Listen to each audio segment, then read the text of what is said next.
Hello అండి. నమస్తే. Welcome to my channel కథా స్రవంతి. రంగనాయకమ్మ గారు రచించిన జానకి విముక్తి పార్ట్ 45. మగాడి పెత్తనం ఉండక్కర్లేదంటే చాలామంది ఎలా అర్థం చేసుకుంటారో తెలుసా? మగాడు నోరెత్తకుండా ఒక మూల పడి ఉండాలని అన్నట్టు అర్థం చేసుకుంటారు. పెత్తనం లేకపోవడం అనే మాటని అసలు ఊహించలేరు. ఆడవాళ్ల మీద మగాళ్ల పెత్తనం ఉండాలి. పేదవాళ్ల మీద డబ్బున్న వాళ్ళ పెత్తనం ఉండాలి. నౌకర్ల మీద యజమానుల పెత్తనం ఉండాలి. అంతా పెత్తనమే. లోకంలో పెత్తనం లేకపోతే లోకం నడక స్తంభించిపోతుంది చాలామంది దృష్టిలో.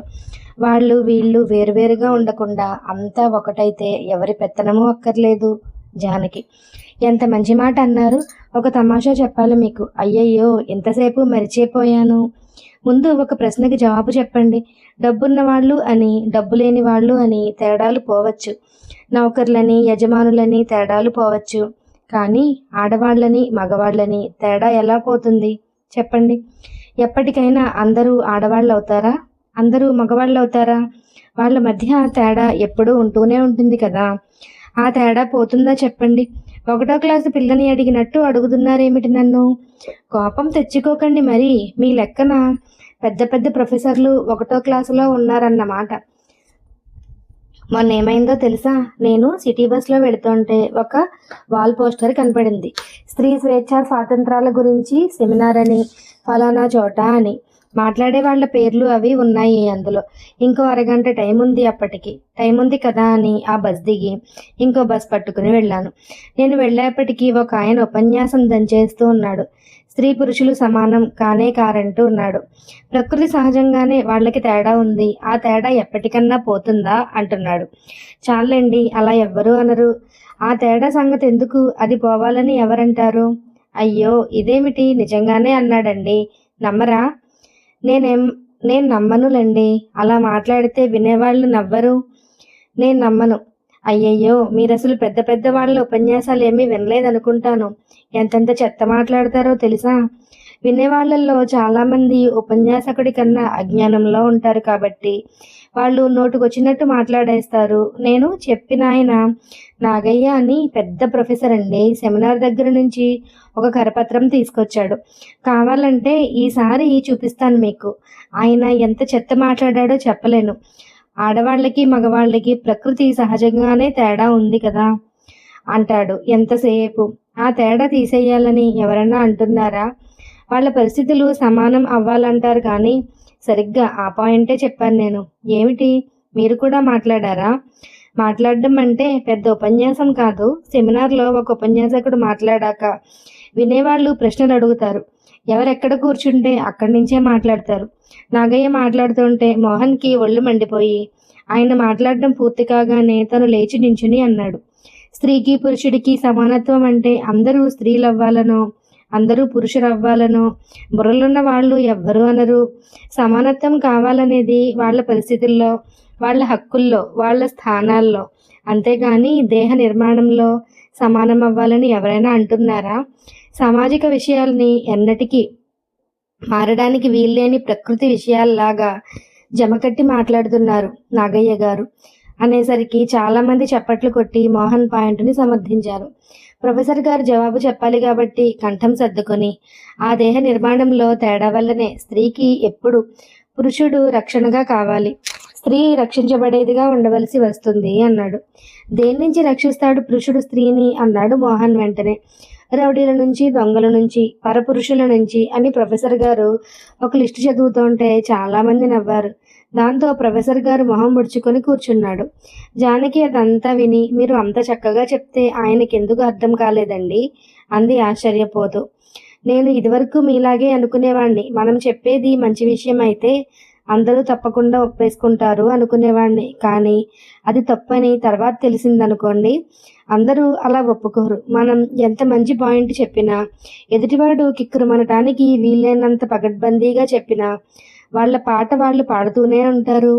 మీకు చిన్న ఉదాహరణ చెప్పనా? మొన్న చదివానులేండి. మా వర్కర్స్ క్లాసుల కోసం ఎప్పుడు ఏదో ఒక పుస్తకం చదివి చెబుతున్నాం కదా. మనుషుల పేదరికానికి మూలం జనం ఎక్కువ పెరిగిపోతూ ఉండడమే అని రాశాడు 1798లో మాల్థూస్ అనే ఆర్థికవేత్త. కానీ మనిషి అన్నవాడు నోటితో మాత్రమే పుడతాడా? కాళ్ళు చేతులు ఉండవా? వాడి పని వాడు చేసుకోడా? వాడి శ్రమతో వాడు బతకొచ్చు కదా. ఆ పాయింట్లన్నిటికీ తోటి తర్వాత కాలంలో మార్క్స్ అద్భుతమైన జవాబులు చెప్పాడు. యంత్రాలు డెవలప్ అవుతున్న కొద్దీ యంత్రాల మీద ఒక మనిషి చేసే ఉత్పత్తి ఆ మనిషికే కాదు 100 మందికి 1000 మందికి సరిపోతుంది. ఎటొచ్చి ఆ ఉత్పత్తి అంతా యజమాని స్వంతం అనిపోతుంది అన్నదే సమస్య గాని జనం ఎక్కువవ్వడం సమస్య కాదన్నాడు. ఇంకా చాలా పాయింట్లు చెప్పాడులేండి. ఈ జవాబుతో జనాభా సిద్ధాంతం చావాలి కదా, కానీ చచ్చిందా? నిక్షేపంలా ఉంది. జనం ఇలా పెరిగిపోతుంటే తిండెలా దొరుకుతుంది అని పాడుతూనే ఉన్నారు ఈనాటికి. ప్రొఫెసర్లు అదే మాట్లాడతారు, పత్రికలు అదే రాస్తాయి, ప్రభుత్వము అదే ప్రచారం చేస్తుంది. అంతా పాతపాటే. జనం అదే నిజమనుకుంటున్నారు. ఒక విషయానికి ఎంత కరెక్ట్ జవాబు చెప్పినా మారదలుచుకోని వాళ్ళు మారకుండానే ఉంటారు. ఎందుకంటే వాళ్ళకి అందులో లాభం ఉంటుంది. నాగయ్య గారిని అలా అడిగాం కదా, కానీ ఆయన రేపు స్త్రీల గురించి ఇంకో చోట ఉపన్యాసం ఇస్తే మళ్ళీ పాతదే మాట్లాడతాడు, సందేహమే లేదు.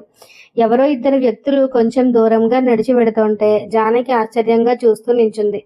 ఒకతని నడక ఎక్కడో తెలిసిన నడకలాగా అనిపించింది. ఒక క్షణం వెంకట్రావేమో అనుకుని చాలా ఆశ్చర్యంగా అలాగే చూసింది. తను ఇలా ఉండటం వెంకట్రావు చూడాలని జానకి ఆశ. అతను చూస్తే ఇప్పుడు అనుకుంది, పరాయి మగాడితో తను ఇంత ఒంటరిగా తిరగటం మాట్లాడటం నిజంగా అతను చూస్తేనా ఎంత కుళ్ళుతాడో. అలాంటి సందర్భం ఏదన్నా జరగాలని జానకి చాలాసార్లు అనిపిస్తూ ఉంటుంది. వాళ్ళు కొంచెం దగ్గర నుంచి మాట్లాడుకుంటూ వెళ్లారు. ఎవరో కొత్త వాళ్ళు. చాలా నిరుత్సాహం కలిగింది జానకి. పదండి తిరుగుముఖం పడదాం, చాలా దూరం వచ్చాం అన్నాడు మోహన్. అవును, అన్నయ్య వచ్చే ఉంటాడు. ఇద్దరూ తిరిగి వచ్చేప్పటికీ అందరూ ఉన్నారు ఇంట్లో. మోహన్ కాసేపు సత్యంతో మాట్లాడి వెళ్ళిపోయాడు. జానకి మగాళ్లతో కలిసి అలా బయటికి వెళ్ళడం, అంత చనువుగా మాట్లాడడం సుందరమ్మకి అంతగా ఇష్టం ఉండదు. ఇంటావిడ ఏమనుకుంటుందో అని మొట్టమొదటి భయం. తన పెద్దన్నగారి కోడలు రత్నం ఏమనుకుంటుందో అని రెండో భయం. అలాంటి భయాలు ఇంకో 14 ఉన్నాయి. అప్పుడప్పుడు సత్యంతో సూచాయిగా అంటూనే ఉంటుంది. ఆ రాత్రి కూడా జానకి నిద్రపోయాక వాకిట్లో సత్యంతో అంది, అది అలా వెళితే ఏం బాగుంటుంది, మొన్న ప్రభాకర్తో వెళ్ళింది, ఇవాళ ఇతను, చూసేవాళ్ళు ఏమనుకుంటారు, నువ్వు కాస్త చెప్దు దానికి అని విసుక్కుంటూ. సత్యం చాలా శాంతంగా చెప్పాడు, ఎవ్వరూ ఏమీ అనుకోరమ్మా, అంతా మన భయం గాని ఎందుకనుకుంటారో, అందరినీ చూసి మనం అనుకుంటున్నామా, ఎవరైనా అంతేగా, పోనీ తెలిసి తెలియక అనుకుంటే తర్వాత వాళ్లే పశ్చాత్తాపడతారు. జానకి ఎంత ఉత్సాహంగా ఉంటుందో చూడు, చక్కగా పుస్తకాలు చదువుకుంటోంది, నలుగురితోటి మాట్లాడుతోంది, అన్ని సంగతులు అర్థం చేసుకుంటోంది. దాని మానాన దాన్ని ఉండనియ్యి, దానికి తోచినట్టు అది చేసుకుంటుంది. అమ్మ ఏమంటుందో అన్నయ్య ఏమంటాడో అని భయపడుతూ కూర్చుంటే ఇక దానికి ఏం చేతవుతుంది, ఏం ధైర్యం వస్తుంది?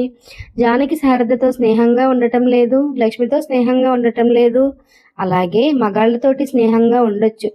దాని వివేకం దానికి ఉంటుంది కదా. శాంత ఎప్పటి నుంచో మన ఇంటికి వచ్చేది కాదు.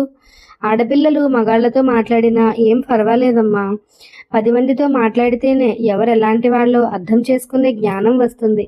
ఎంతసేపు అది తప్పులు చేస్తుందేమో, దానికి ఏమీ తెలియదేమో అనుకుంటే ఎలాగా? మనకిలాగే దానికి మంచి చెడ్డలు తెలుస్తాయి. మన పిల్ల కదా అని దాని మీద మనం పెత్తనం చెయ్యకూడదు. మన పిల్ల అయినా సరే పరాయి వాళ్ళని గౌరవంగా చూసినట్టు గౌరవంగా చూడాలి. దాని మీద మనకి నమ్మకం ఉండాలి. తప్పులు చేయకూడదని మనకు తెలిసినప్పుడు దానికి మాత్రం తెలీదా? దానికి తెలుస్తుంది. అదేమన్నా తెలివి తక్కువ మనిషి అనుకున్నావా? మేం లేం కదా అని మోహన్ రాగానే తీసుకెళ్ళిందేమో. ఒకసారి నేనే చెప్పాను, ఎవరినో ఒకరిని తీసుకెళ్ళకూడదా అని. రోజు మీరిద్దరూ వెళ్ళకూడదు, మా అమ్మగారిని కూడా తీసుకుని మీరు ముగ్గురు వెళ్ళండి రేపటి నుంచి.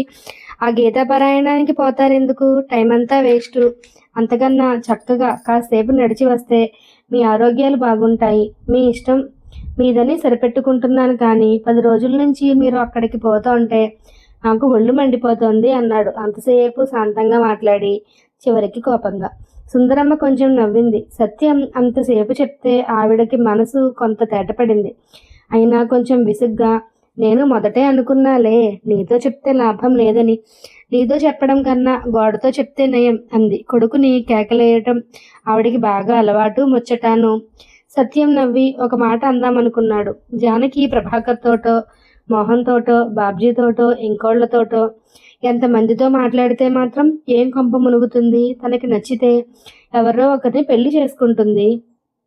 అంతే కదా అందామనుకున్నాడు. కానీ ముసలమ్మని ఆ రాత్రిపూట చీకట్లో అంత భయపెట్టడం ఎందుకులే అని ఆ మాట మానుకుని, సరే గోడతోటో చెప్పు, నీకు మనుషులు నచ్చరు, గోడలే నచ్చుతాయి, అవి నవ్వి వెళ్ళిపోయాడు. మేమివాళ భలే మంచి పని చేశాం జానకి అంటూ వచ్చింది శాంత కోర్టు నుంచి ఆ సాయంత్రం.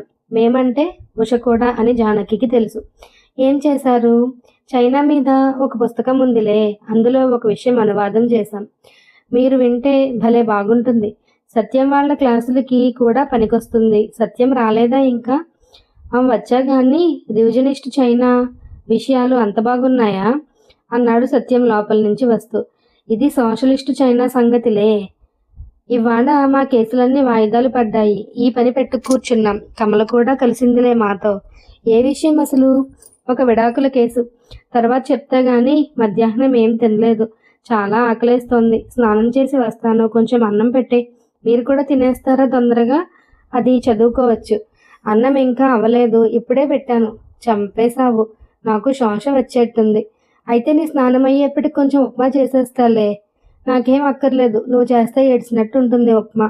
ఈ మాటకి నేను నీ మీద పరువు నష్టం దావా వేయొచ్చు. సాక్షులు ఎవరు నీకు?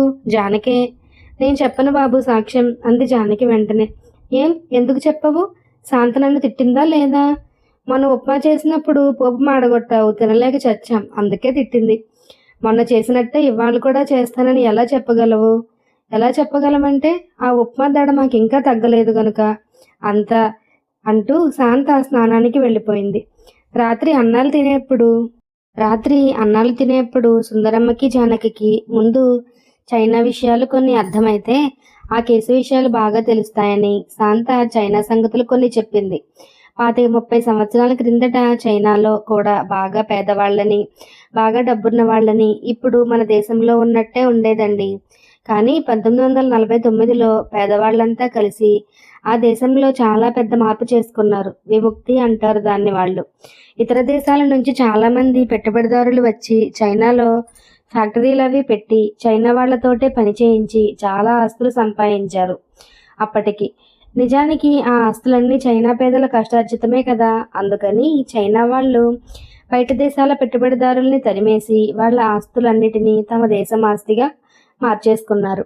పెద్ద పెద్ద భూస్వాముల ఆధీనంలో ఉన్న భూముల్ని కూడా పేద రైతులు, పొలం పనులు చేసే కూలీలు పనిచేసుకున్నారు.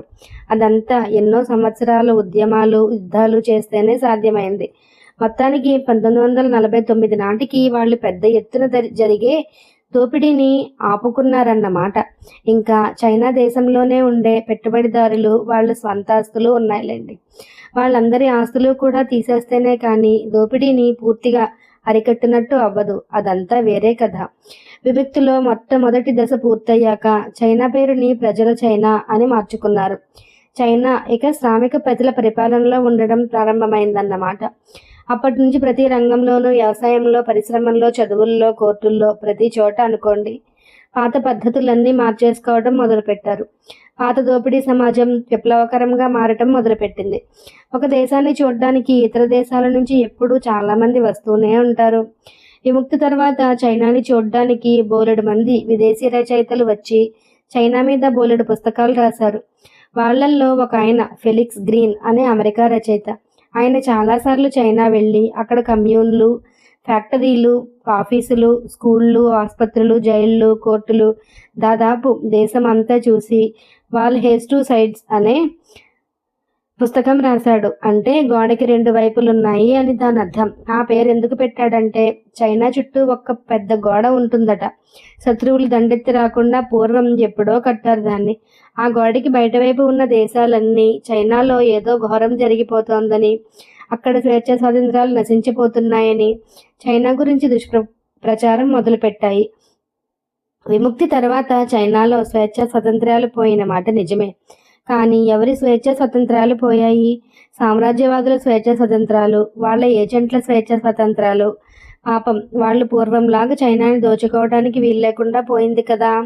మరి అది వాళ్ళ స్వేచ్ఛ పోవడమే కదా. అందుకే చైనా చెడిపోతోందని వాళ్ళంతా పెద్ద ఎత్తున ప్రచారాలు మొదలుపెట్టారు.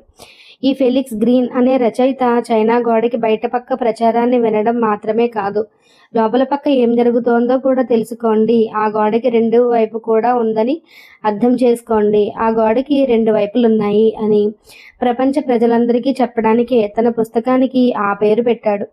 ఆ పుస్తకం 1961లో రాశాడు. అంటే విముక్తి తర్వాత 12 ఏళ్లకి.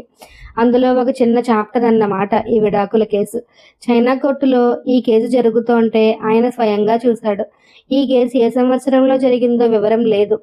ఇంకా కొన్ని విషయాలు వివరంగా లేవు. అయినా మన కోర్టుల గురించి, మన జడ్జీల గురించి కొంచెం తెలిసిన వాళ్ళు ఈ చైనా కోర్టుని చూసి ఎంత మూర్ఛపోతారో. అన్నాలు పూర్తయ్యేప్పటికీ ఆ ఉపోద్ఘాతం అంతా పూర్తి చేసింది శాంత. ఆ కేసేమిటో వినాలని సుందరమ్మకి కూడా ఆసక్తి పుట్టుకొచ్చింది. మామగారిని కూడా పిలవరాదు జానకి అన్నాడు సత్యం జానకితో. నయం, మా అమ్మగారు వింటారా ఇలాంటి సంగతులు అంది జానకి సంకోచంగా. ఎందుకు వినరు? చైనా గీత చదువుతున్నామని చెప్పు, పరిగెత్తుకొస్తారు.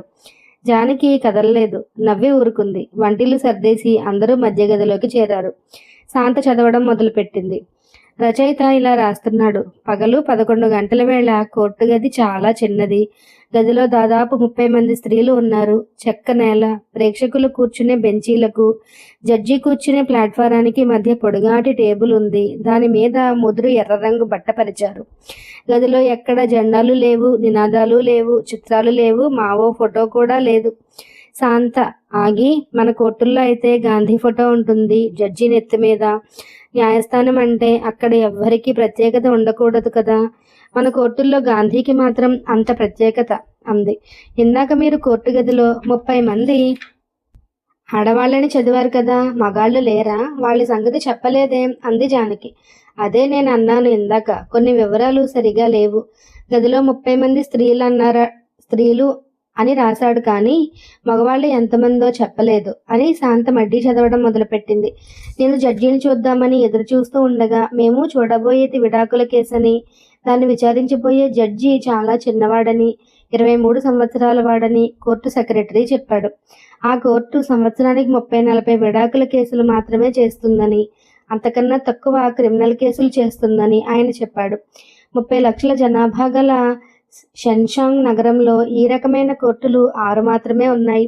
కేసు ఉన్నప్పుడు మాత్రమే కోర్టు నడుస్తుంది, సాధారణంగా 10 రోజులకు ఒకసారి. శాంత చదవటం ఆపి, ఒక కోర్టు అంటే ఒక గది, ఒక జడ్జి ఉండటం. 6 కోర్టులు అంటే 6 గదుల్లో 6 జడ్జీలు.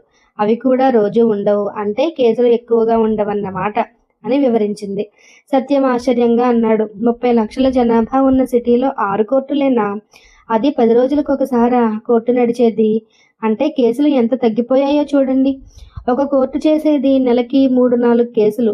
ఇంకా అది కొత్త సమాజం ప్రారంభంలో కాబట్టి అన్ని కేసులు ఉన్నాయి. ఆ సమాజమే సరైన మార్గంలో నడిస్తే రాను రాను ఆ కేసులు కూడా ఉండవు.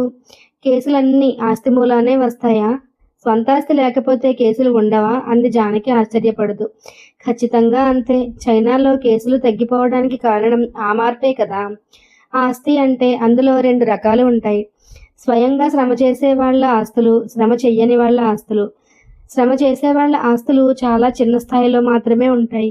శ్రమ చెయ్యని వాళ్ళ ఆస్తులే మొత్తం భూగోళాన్నంతా ఆక్రమించేసి ఉంటాయి. వాటి వల్లే నేరాలు, అవినీతులు, యుద్ధాలు, వర్గ పోరాటాలు అన్నీ. కోర్టుల్లో కేసులన్నీ దోపిడీ విధానం వల్ల పుట్టుకొచ్చేవే. అదంతా వేరేగా చదవాలి, ఇలా అర్థం కాదు అన్నాడు సత్యం. మన ఊళ్ళో అయితే ఎన్ని కోర్టులుంటాయి అంది జానకి మళ్ళీ శాంతతో. శాంత అంది, ఇది రాస్తూ పొద్దున్నే లెక్కలు వేశాం. ఈ జంట నగరాలు రెండిట్లోనూ కలిసి దాదాపు 70 కోర్టులున్నాయి. ఈ కోర్టులు రోజు పనిచేస్తాయి. అన్ని కోర్టుల్లోనూ కలిసి నెలకి కొన్ని వేల కేసులు నడుస్తాయి. పైగా 170 మంది కోర్టులకు రానేరారు. అన్ని నేరాలు కోర్టులకు రానేరావు. ఏ 4వ వంతు కేసులో కోర్టుకి వస్తేనే నెలకి వేల కేసులు అయిపోతున్నాయి. దీన్ని బట్టి చైనా ఎంత ఆశ్చర్యంగా మారిపోయిందనుకోవాలి అని శాంత మళ్ళీ చదవడం ప్రారంభించింది. కోర్టు రికార్డర్ ఒక ఆమె జడ్జి టేబుల్ వెనుక ఉన్న గుమ్మంలోంచి గదిలోకి ప్రవేశించి, అందరూ లేచి నిలబడండి అని గట్టిగా చెప్పింది. మేము లేస్తుండగా జడ్జి, 2 పరిశీలకులు వచ్చి కుర్చీల్లో కూర్చున్నారు. సత్యం మధ్యలో అడ్డు వచ్చి, జడ్జి వస్తే కోర్టులో వాళ్ళు లేవాలా అన్నాడు ఆశ్చర్యపోతూ. అదే మాకు ఆశ్చర్యం వేసింది. మన కోర్టుల్లో అయితే లేస్తారు, కమ్యూనిస్టు కోర్టుల్లో కూడా అలా జరగడం ఏమిటి? అప్పటికి ఇంకా ఈ విషయం మారలేదన్నమాట. ఆ తర్వాతైనా మారిందో లేదో అంది శాంత. ఇంకేం మారింది, మళ్ళీ వెనక్కే తిరిగింది కదా అన్నాడు సత్యం. శాంత మళ్ళీ చదవడం మొదలుపెట్టింది. ఆ పరిశీలకులు ఇద్దరిలోనూ ఒకరు స్త్రీ ఒకరు పురుషుడు. అతను చిన్న వ్యాపార షాపు యజమానో అయి ఉంటాడని తెలిసింది. ఆ స్త్రీ మాత్రం గృహిణి, జుట్టుకి తెల్ల రిబ్బన్ను ఉంది. ఆ జడ్జికి 23 సంవత్సరాలు కూడా ఉండవు. పనిచేసేప్పుడు వేసుకునే కాటన్ సూట్ వేసుకున్నాడు. అతను నేను విద్యార్థి అనుకున్నాను, చాలా సీరియస్గా ఉన్నాడు. జడ్జి అంటున్నారుగా, విద్యార్థి ఏమిటి అంది జానకి ఆశ్చర్యంగా.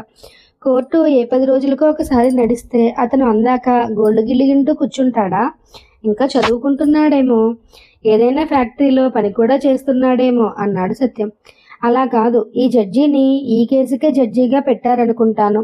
Permanent judge కాడనుకుంటాను. ఎవరినో నలుగురిని పిలిచి ఈ కేసు మీరు చెయ్యండని అప్పచెప్పుతారేమో. అలాగే అనుకున్నాం మేము.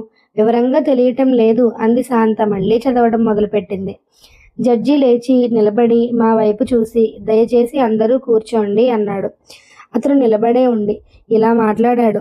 విచారణ ప్రారంభమయ్యే ముందు ప్రేక్షకులు పాటించవలసిన నిబంధనలు చెప్పదలిచాను. వాటిని అందరూ తప్పకుండా పాటించాలని కోరుతున్నాను. సిగరెట్టు తాగకూడదు, చప్పట్లు కొట్టకూడదు, అరవడము చెయ్యకూడదు, కోర్టు గదిలో అటు ఇటు పచార్లు చేయకూడదు, ఎవరికైనా ఏదైనా అడగాలని ఉన్నా, సలహా ఇవ్వాలని ఉన్నా మధ్యలో మాట్లాడకూడదు. కేసు చివరిలోనే ఆ పని చెయ్యాలి అన్నాడు. జడ్జి వేదిక మీద జడ్జితో పాటు 2 పరిశీలకులు, కోర్టు రికార్డరు ఉన్నారు.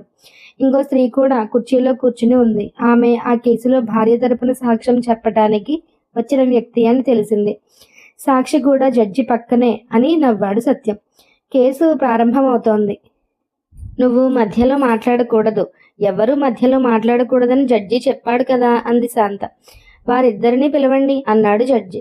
వచ్చారు వాళ్ళు. ఆ భార్యాభర్తలిద్దరినీ పేర్లు, వయసులు, వృత్తులు అడిగాడు జడ్జి. ఆమె పేరు చాంగ్ వెన్ హుంగ్, వయసు 24 సంవత్సరాలు, నాన్ గ్రాడ్యుయేట్ టీచరు. అతని పేరు చాంగ్ వై మన్, వయసు 27 సంవత్సరాలు, డాక్టరు, గ్రాడ్యుయేటు. వాళ్ళిద్దరినీ ఉద్దేశించి జడ్జి ఇలా మాట్లాడాడు. నా పేరు టావో వాన్. నా కుడివైపున ఉన్న పరిశీలకుడు ట్యూషీ ఇంగ్, ఎడమ పక్కన లీషూ లాన్. రికార్డర్ పేరు చియాంగ్ మింగ్ చిన్. సాక్ష్యం ఇవ్వటానికి వచ్చిన ఈమె పేరు ఎరంగ్ చిన్. ఈ కేసులో భార్య పనిచేస్తున్న ప్రైమరీ స్కూల్కి ప్రిన్సిపాల్ ఈమె. మీరు ఇంకా సాక్షుల్ని పిలుచుకోవచ్చు. ఈ కోర్టు తీర్పుతో సంతృప్తి లేకపోతే హైకోర్టుకి అప్పీలు చేసుకోవచ్చు. మీ స్నేహితులు ఎవరైనా వచ్చి మీ తరపున మాట్లాడవచ్చు, లేదా లాయర్లను తెచ్చుకోవచ్చు. ఇవాళ జరిగే విచారణ రికార్డుని 4 రోజుల వరకు మీరు కానీ ఇతరులు ఎవరైనా కానీ ఏ టైంలోనైనా కోర్టుకు వచ్చి చదువుకోవచ్చు. మీ ఇద్దరిలో ఎవరికైనా మా మీద నమ్మకం లేకపోతే ఇప్పుడే మీరు వేరే కోర్టుకి వెళ్ళవచ్చు. ఇవన్నీ మీ హక్కులు. నేను చెప్పిందంతా విన్నారు కదూ అని అడిగాడు వాళ్ళిద్దరిని. విన్నామన్నారు ఇద్దరు. మా గురించి ఇంకా ఏమైనా తెలుసుకోవాలని ఉందా మీకు అని జడ్జి మళ్ళీ అడిగాడు. అవసరం లేదు అన్నారు ఇద్దరు. ఇక కేసు ప్రారంభిద్దామా? ఈ కేసులో భార్య కోర్టుకిచ్చిన డిపోజిషన్లో ఏం చెప్తోందంటే, తమకిద్దరికీ చాలా తరచుగా చిన్న చిన్న విషయాల్లో కూడా పోట్లాటలు వస్తున్నాయి కనుక, తమ భావాలు అభిప్రాయాలు వేరవుతున్నాయి కనుక, అతనిది చాలా చెడ్డ స్వభావం కనుక, ఇంట్లో బొత్తిగా శాంతి లేకుండా పోతోంది కనుక, ఈ కారణాలన్నిటి వల్ల అతన్ని విడిచిపెడుతున్నానని చెప్తోంది. భర్త ఏం చెప్తున్నాడంటే, ఆమె తన పుట్టింటి వారి మీద ఎక్కువ శ్రద్ధ చూపుతోందని, తన మీద ఏమీ శ్రద్ధ చూపటం లేదని, తనతో సున్నితంగా ప్రవర్తించదని, తనతో ఎక్కువగా మాట్లాడదని, తనకి తరచుగా కోపం వచ్చే మాట నిజమేనని, దాన్ని సరిదిద్దుకోవటానికే ప్రయత్నిస్తున్నానని ఇలా చెప్పి ఈ విడాకులు వద్దంటున్నాడు. ఆయన ఈ విడాకుల్ని ఎందుకు తిరస్కరిస్తున్నాడంటే, తమ సంబంధం బాగుపడటానికి కావలసిన పునాది ఉందనే తను ఇంకా భావిస్తున్నానంటున్నాడు. ఇది ఈ కేసు పరిస్థితి. చట్టం చెప్పేది ఏమిటంటే, భార్యాభర్తలు విడాకులు కావాలని కోరితే కోర్టు వెంటనే విచారణ లేకుండా విడాకులు ఇవ్వవచ్చు. అప్పుడు పిల్లల క్షేమానికి తగిన ఏర్పాట్లు చేయవలసి ఉంటుంది. కానీ ఇద్దరిలో ఒకరు విడాకుల్ని వ్యతిరేకిస్తే అప్పుడు ప్రజాకోర్టు తప్పకుండా ఈ కేసుని విచారించవలసి ఉంటుంది. అది ఇప్పటి పరిస్థితి అని జడ్జి కోర్టులో జనానికి చెప్పి ఆ కేసులో భార్యని ప్రశ్నలు అడగడం ప్రారంభించాడు. జడ్జి, మీ భర్తతో మీకు మొట్టమొదట ఎప్పుడు పరిచయం అయింది? భార్య, 1955లో. జడ్జి, మీకిద్దరికీ పెళ్ళెప్పుడైంది? భార్య, 1956 మేలో. జడ్జి: పెళ్లి కాక పూర్వం ఆయన్ని ఎంతకాలం నుంచి ఎరుగుదురు మీరు? భార్య: 1 సంవత్సరం నుంచి. కానీ అప్పుడు నేను అతన్ని సరిగ్గా అర్థం చేసుకోలేకపోయాను. నాతో బాగా మాట్లాడుతూ ఉండేవాడు, మంచివాడిలాగా నటిస్తూ ఉండేవాడు. అస్తమాను పార్కుకి వెళదాం, సినిమాకి వెళదాం అంటూ ఉండేవాడు. తరచుగా పెళ్లి చేసుకుందామని అంటూ ఉండేవాడు. జడ్జి: పెళ్ళయ్యాక ఆయన్ని గురించి మీ అభిప్రాయం ఏమిటి? జానకి కనురెప్పైనా వాల్చనంత ఆసక్తితో వింటూ ఉండడం గమనించింది శాంత. భార్య: నాకేమీ సదభిప్రాయం కలగలేదు. చాలా మూర్ఖంగా ప్రవర్తించడం మొదలుపెట్టాడు. అతని విషయం నాకు క్రమక్రమంగా అర్థమైంది. అతనిలో కోప స్వభావం మరీ ఎక్కువైపోయింది.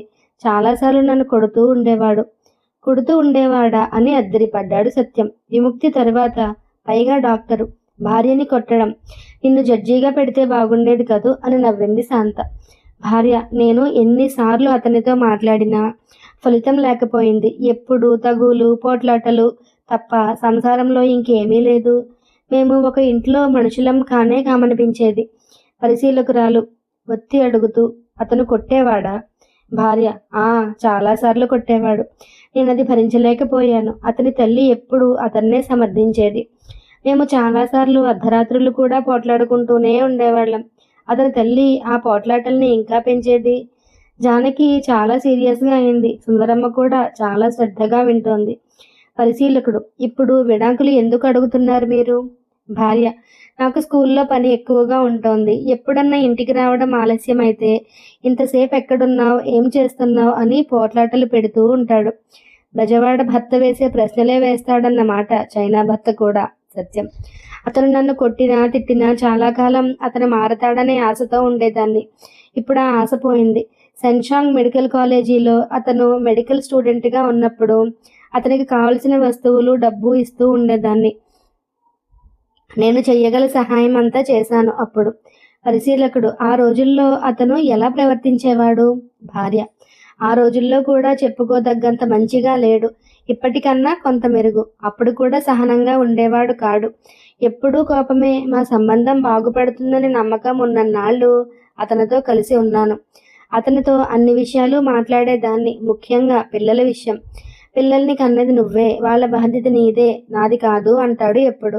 తండ్రి అనేవాడు తన పిల్లల గురించి అలా మాట్లాడితే ఎవరైనా ఎలా భరిస్తారు? జానకి నిర్ఘాంతపోయింది.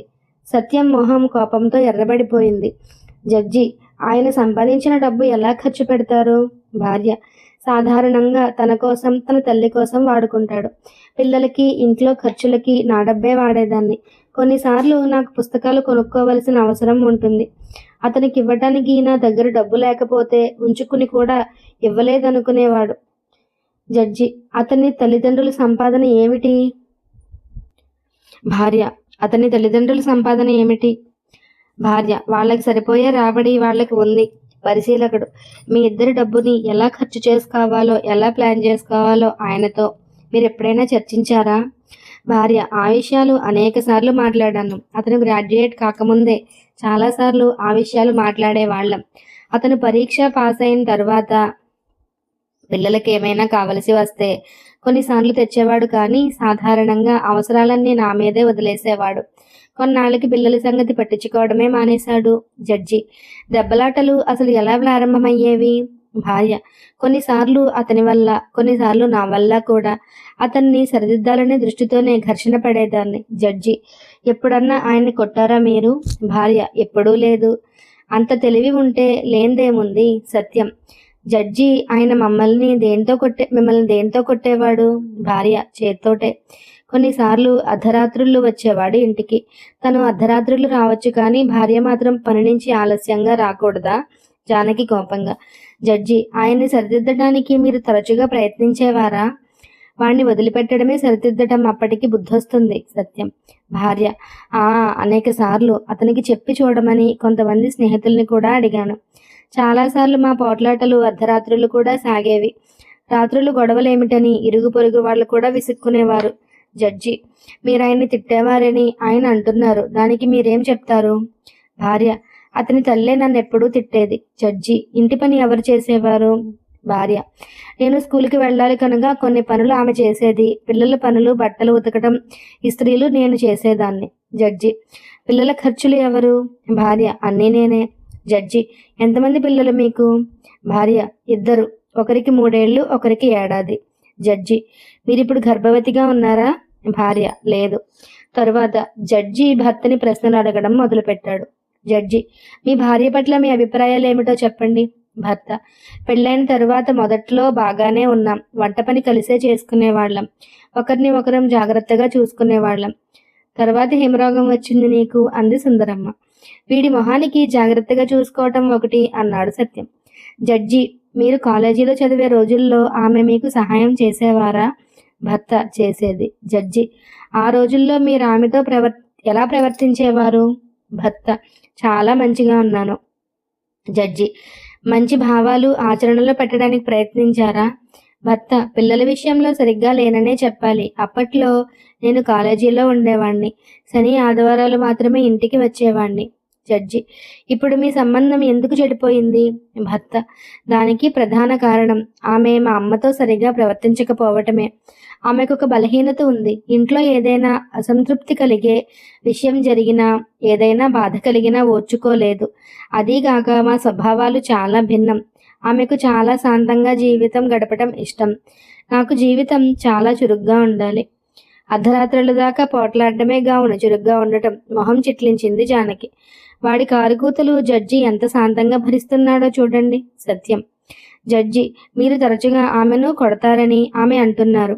భర్త: మాకు చాలాసార్లు పోట్లాటలు వచ్చాయి, కానీ నేను ఎక్కువసార్లు కొట్టలేదు. జడ్జి: అంత తరచుగా ఎందుకు వచ్చేవి పోట్లాటలు? భర్త: నాకు కోపం ఎక్కువ. నా స్వభావం అలాంటిది. పైగా నన్ను చాలా తక్కువగా చూసేది. నేను డాక్టర్ని. తనకే నాకన్నా బాగా తెలిసినట్టు ప్రవర్తించేది. జడ్జి: సాంస్కృతికంగా ఆమె కన్నా మీరే ఎక్కువని భావిస్తున్నారా? భర్త: అవును. జడ్జి: భార్యాభర్తలిద్దరూ ఒకరికొకరు సహకరించుకోవాలి కదా.